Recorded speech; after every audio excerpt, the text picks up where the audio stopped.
Well, isn't this the case of the pot calling the kettle black? It's laughable that my Republican colleagues are sitting here calling out, we could have done this, we could have done that, we should have, and unfortunately we didn't.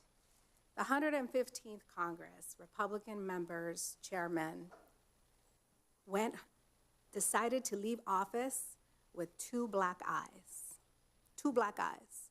You shut down the government and you went home. That's what you did. You shut down the government and you went home. You didn't give a darn about anyone but yourselves. You put up your political your finger to see which way the political wind was blowing. You lost the election, you lost the majority, and you decided to do nothing. Nothing for the 800,000 people that are out of work. Well, let me tell you something. Last week, the day after we got sworn in, I went to my mailbox here to clean it out in my apartment here in Washington. And you know what I pulled out of there? A rent increase. Almost $100 rent increase I pulled out of there. And my heart sunk thinking about those federal workers who also received a rent increase. But guess what? They haven't received a paycheck because of you. They haven't received a paycheck because you failed them.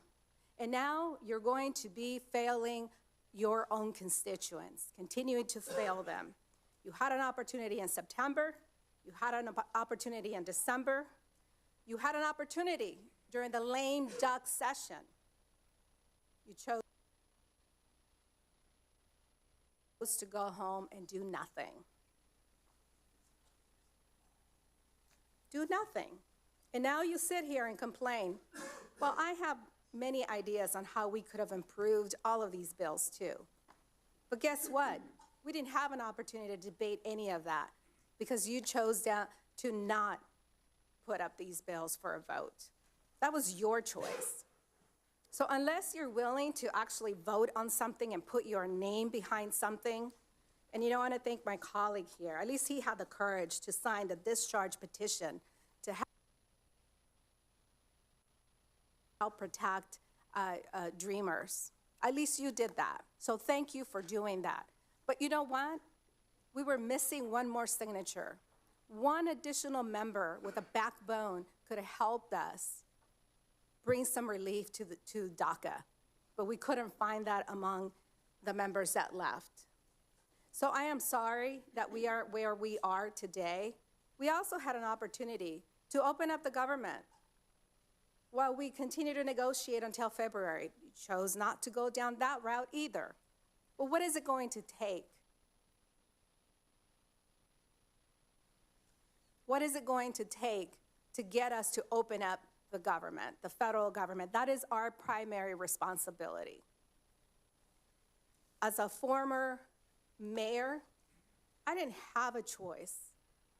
I was bound to pass a budget on time, dependent on the federal government. Local governments are depending on us to do our job, and it is about time that we did that. And with that, I yield back.